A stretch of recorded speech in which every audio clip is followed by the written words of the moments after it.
Өнөөдөр бид тэдгээр ухаалал хайрлсан лекцүүдийн нэг болох 2008 оны 8 сарын 22-нд Франц улсад англи хэл дээр айлтсан Румигийн шүлэг бороонд илбүүлсэн жимсний цэцэрлэг мэт 3 цуврал лекцийн 1-р хэсгийг багшаавын шүтэлцээгээр толилуулах хувь тохиолоо. This is another poem from Rumi, and he made poem not just for the sake of amusing himself, right? It's for the sake of educating his disciples or people at large in his time. Now you know Canaan. You know Noah. He has a son, right? Canaan, huh? Canaan, not Canine, okay? I have many canines. He has a son called Canaan. Canaan. This son has never been anything more than up to no good, yeah? I don't want to use the word bad because it's not positive, so I say he's up to no good. Or like good for nothing.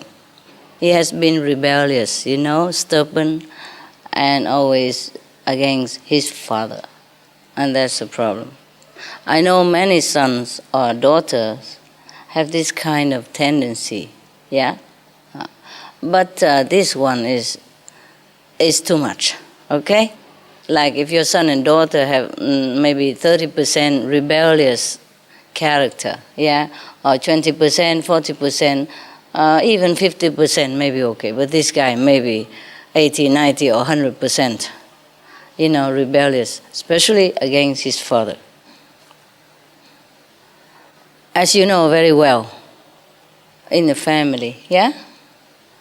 Sometimes the father is idealistic, yeah?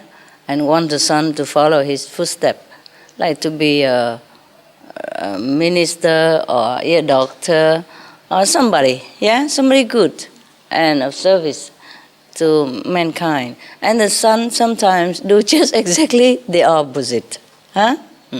And sometimes the father is bad, like doing something that is against moral standard of human society, like robbing, or stealing, something like that. And the son is the opposite, yeah? Very pious, very morally fit, yeah? And virtuous and loving and kind, etc., etc. Now, in this story, Rumi wants to illustrate something, like even if one person is your so-called family member, it's not exactly that he or she is a family member. Yeah? Yes. And remember, Jesus also say, who is my mother? Oh, who is my sister? Only the one who does the will of God, then they are my mother or my sister. What it means is love is looking in the same direction, right?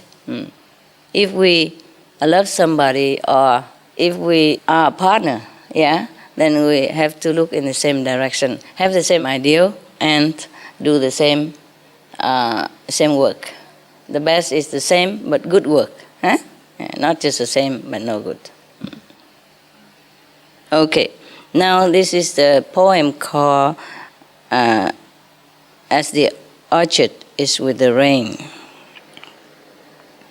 He said, don't be like Canaan, son of Noah, who wouldn't get in the ark. You know what it means? When the flood happened, and Noah had already built an ark, yeah, and put a pair of animals each in his ark already, and all his family member and belonging and necessity and supply for a while, yeah, is already in the ark. And he come in, but his son did not come in and did not want to. So that's how it is. So Rumi told us that we should not be like Canaan, who wouldn't get in the ark in the time of emergency like that, and still rebels against good intention. Yes. So now, he continued. He was swimming. Canaan was swimming and saying, I hate my father.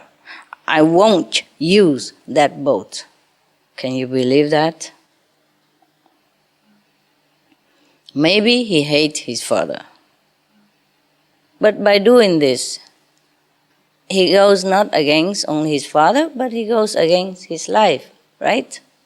So in time of emergency, even if you don't like the one who came to rescue you or to give you good information, you better listen to that person, right?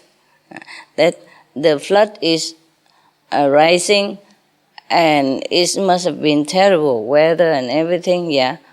And the father built the ark, and because the son doesn't like the father, he wouldn't go in the ark. But there's a thing. You see, in this story, supposed to be like that. The son of a spiritual father, you know what I mean? A highly developed person who could even be in direct contact with God. And the son is the opposite. But it happens like that. So you told me many times, Master, how can I tell my son to eat vegetarian or to practice, Guanyin method? How can I convince my husband that your path is very good? How can I talk to my wife about my meditation practice and make her understand? At least understand, not even to follow. How can? Yeah? The thing is, the affinity between us and other people are sometimes a big surprise to us, no? We would think, if I'm a mother, and I follow Master Ching Hai, all my family will listen to me, my sons, my daughter, and all that. At least my children. But no, not always, hey? And if you think I'm a husband, I'm the breadwinner in the house even, yes, and I'm tough, I'm a man. If I follow Master Ching Hai, my family should. No, not necessarily. They want to prove you wrong, some of them. It's just good for their ego. It depends on how much percentage of ego your family has. It's going to be tough or not tough. You got me, yeah? So, because Noah was already on the boat, and everybody else, including his farm animals, already on the boat, and he kept calling out, Come, son, sit in this that I have made, or you will drown.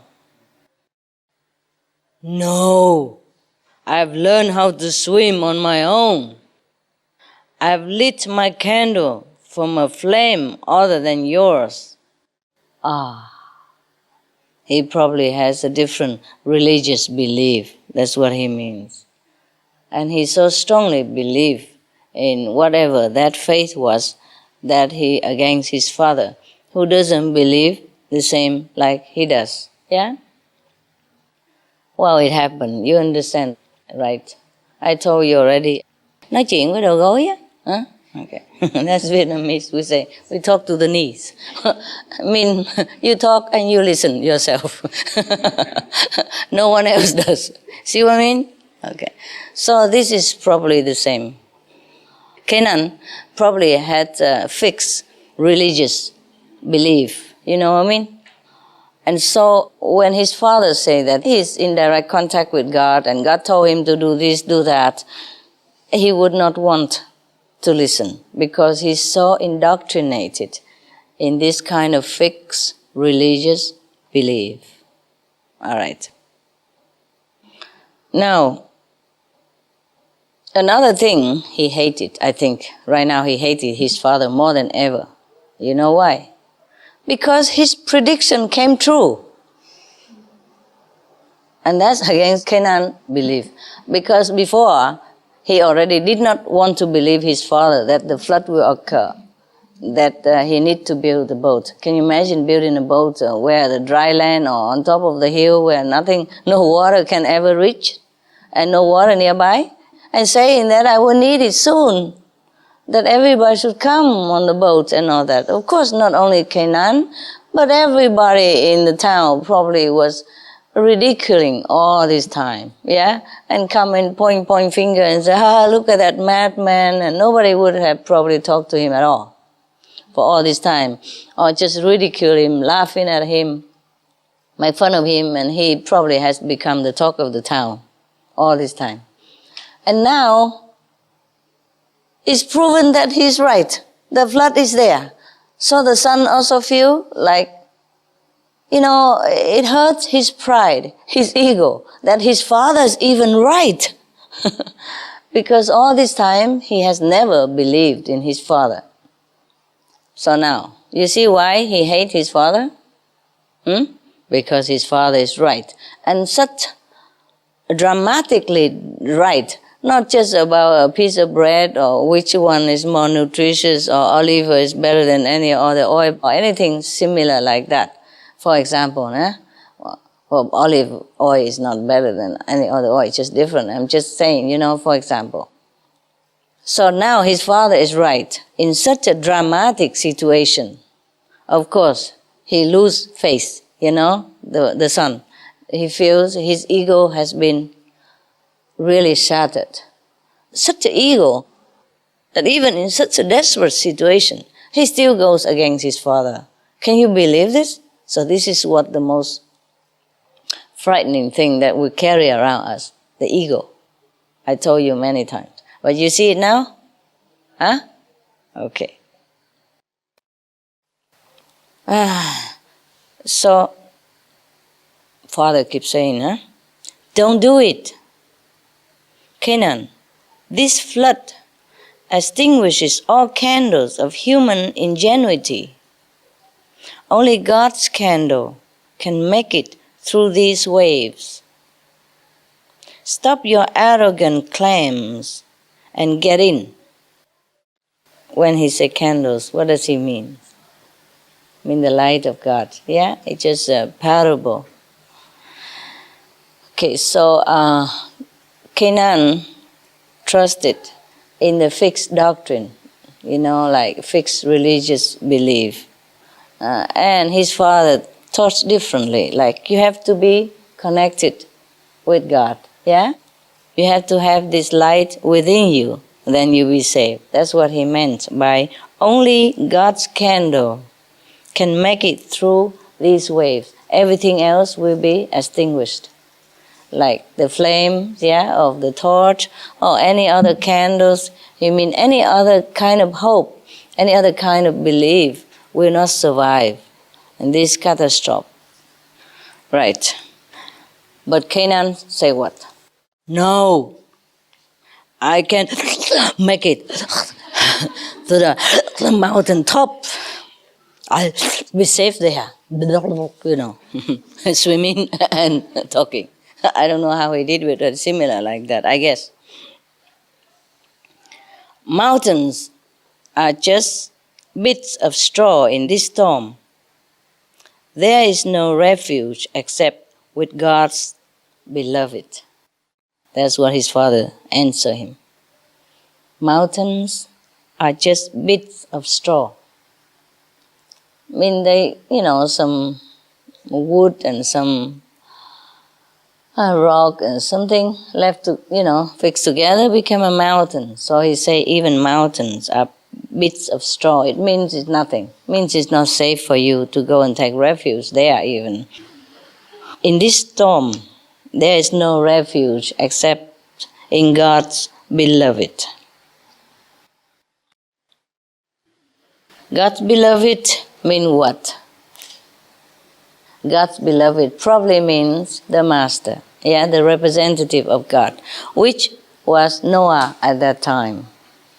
He was probably teaching people enlightenment through direct contact with God within. So God's beloved at that time must have been Noah. So at that time he revealed to his son his true identity, that like I am God's beloved. He has to at this time, even though his son has never believed him, and he probably has never told anyone up to this moment that he's God's beloved. But in this time of dire emergency, he has to tell his son, take refuge in God's beloved, being God's representative, like Jesus, Buddha, Mohammed, Guru Nanak, Mahavira, etc. You know, the great master of all time. Now, so in this time of emergency and urgency, only God's beloved can save you. There's no more God's grace even. Do you know why? Because there is a limit time for God's grace. Like, okay, the karmic law has extended to 3 more years due to the prayers of humanity. Yeah, please save us. Please show us the way. Help us. Do not destroy our planet. Do not destroy us. Yeah, etc., etc. And some enlightened people intervene, also praying for them, and say, let us give them some more time. I can fix this. I can tell them to return to their righteous self. Please give us some time. So maybe heaven, grace, God's grace, had extended to a certain period of time. But at this moment, when Noah is already on his boat, the time of grace has been stopped. Yes, finished. The deadline is there. The flood is already there. You see what I mean? No more grace. Too late. So he said that at this time, you know, in this storm, there's no refuge. In this storm even, it's not just the rising water, it's stormy, windy, everything. And the son is still holding on to his ego. Can you believe such ego? They exist. And it serves only to kill you, inside out. Kill your spiritual progress, kill your soul. Not kill your soul, but kill the knowledge that you have a soul. And kill your body too. What a pity. All he does is just step on the boat. And cannot do that. What stops him? The ego. The ego makes him feel like what he believed was correct. And what his father say is incorrect, is not true. And now that he even knows that what his father say is true, he against him even more.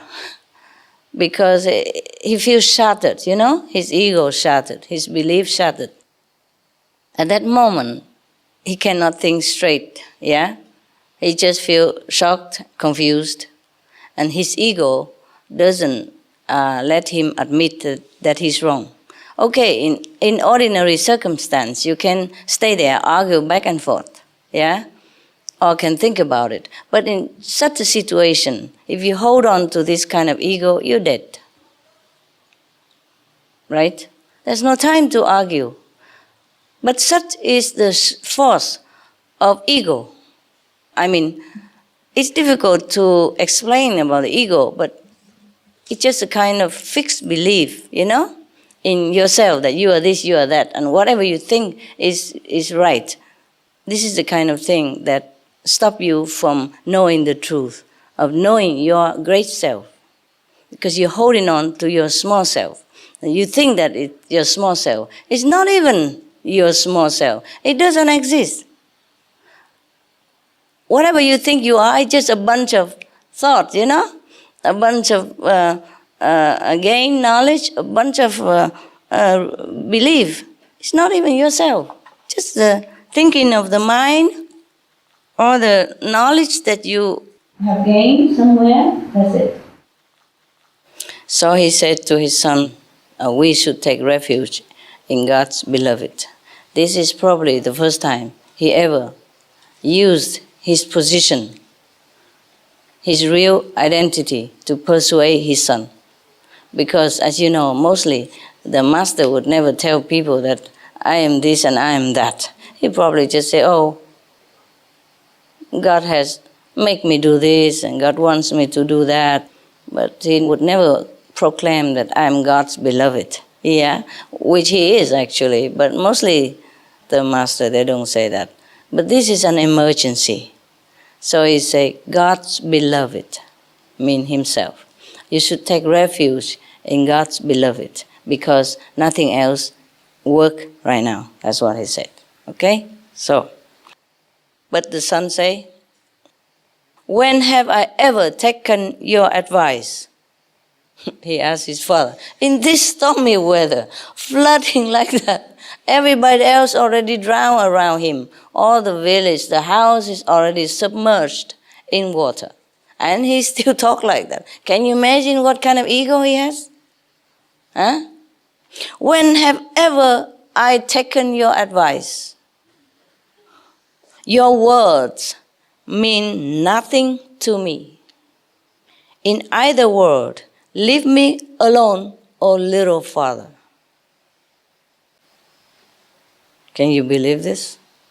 O little father, leave me alone. Your words mean nothing to me. My goodness, even your enemy wouldn't do this to you. Huh? In time of emergency, even your enemy would jump on the boat and maybe argue with you later. But this kind of son, do you think he is really the son? Must be the reincarnation of Maya, of Satan, of the opposite force, of the negative power that has infiltrated himself into the family of such a great benevolent master in order to make trouble, to block his mission, to cause misery, disappointment, and weaken his physical, mental power, whatever way he can, to stop the mission of the master. Therefore, even in the last minute of the battle between yin and yang, he is still on the opposite side. Now we can see very clearly, right? He's not the son of Noah. You can see or not? So, sometimes in a family of a virtuous person, it happens that there's an appearance of something of the opposite direction, like this so-called son of Noah. The Buddha also say that the negative power cannot destroy him, cannot disturb him. So the negative power uses his closest one, closest disciple, to trouble him. That's always the case. The Buddha say the same. And who betrayed Jesus but his own, one of the most trusted disciple? You know what I mean? Yes. And who betrayed Buddha also? His own trusted cousin. But such is the work of negative and positive power. It has always been like that. Where there is goodness, oftentimes there's badness next to it. Yeah. Like we and our shadow. Yeah? Okay. So Noah did not give up still. Of course, it's his son. Yeah? Or anyone. If he see anyone in danger like this, of course he try his best to persuade the person to, to follow him for safety, But so he continued, don't do this, don't do this. This is no time for self-conceit. Until now, you have shown contempt for me and for God. Now God is showing disdain. Be careful. Your disdain means nothing to God. Yes. So even in this situation, the father is still trying very hard to reason with this stubborn, full of ego son. He thinks if he goes against the father, that should be like the whole world watching or something, or everybody clapping hands around him. Such is the ego. Even no one there watching, they still to show off. They still want to show that he's right, even at the risk of his own safety. He said, up till now, you show disdain for me and for God. And now it's the opposite direction. That's what he means. God is showing disdain. And your disdain means nothing to God. I mean, please, even, he's so desperate already. He even argued in such a petty thing that please come up, to tell him that it means nothing. Nobody around here. God doesn't care what you think of him anyway. Whether you show contempt for God or for me, nobody cares. God doesn't care. So just come up to the boat. But no. God is not begotten, he continued. God has said, young man, don't strut. Old man, don't be proud. Husband, have no lust. Lady, I am not coy. All that helps in my presence is utter and complete helplessness. That means God saying that. Whatever power in God's presence means nothing. So, Canaan replied, Father, you have been saying this for years. Oh God, typical. You must be insane to think I'll listen now. Oh, who is insane? I have my own wisdom. Huh? Such a wisdom. I'm astonished. I have my own wisdom. I don't need your tiresome preaching.